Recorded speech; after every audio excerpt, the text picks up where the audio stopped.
Il y a un an, c'était l'effervescence. L'Adora Magic City, le premier grand paquebot de croisière construit en Chine, d'une capacité de plus de 5000 passagers, entamait en effet son voyage inaugural le premier jour de l'année 2024.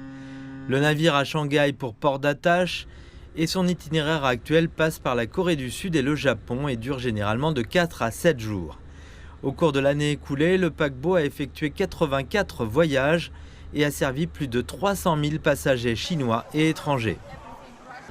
Environ 5% de ces 300 000 passagers sont des touristes étrangers. Ils viennent de plus de 20 pays et régions. Le taux de satisfaction global dépasse désormais 95%.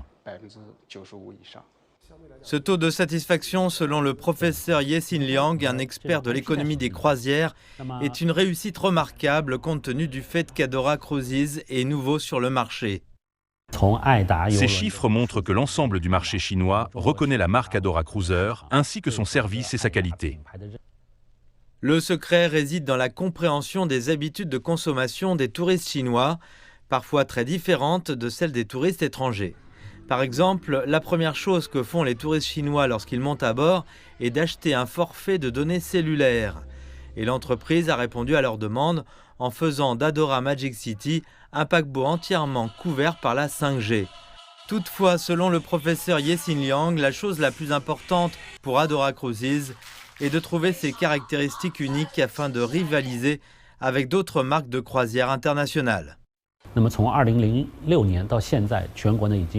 Depuis 2006, plus de 20 millions de touristes ont fait l'expérience de la croisière. Donc les gens ont maintenant une compréhension de base des circuits de croisière.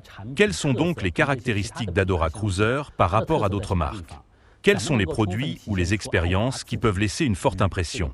C'est ce que l'entreprise doit prendre en compte pour améliorer son service à l'avenir. 2024 était une année cruciale pour la reprise de l'économie des croisières en Chine. Davantage de croisières sont revenues sur le marché chinois et des ports comme Shanghai, Tianjin et Qingdao ont vu davantage de touristes étrangers venir en Chine en croisière.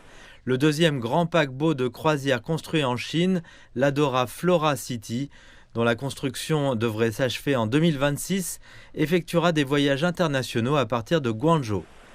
Les experts estiment que le marché va continuer à se développer et que les 10 prochaines années pourraient être un nouvel âge d'or pour l'économie chinoise des croisières.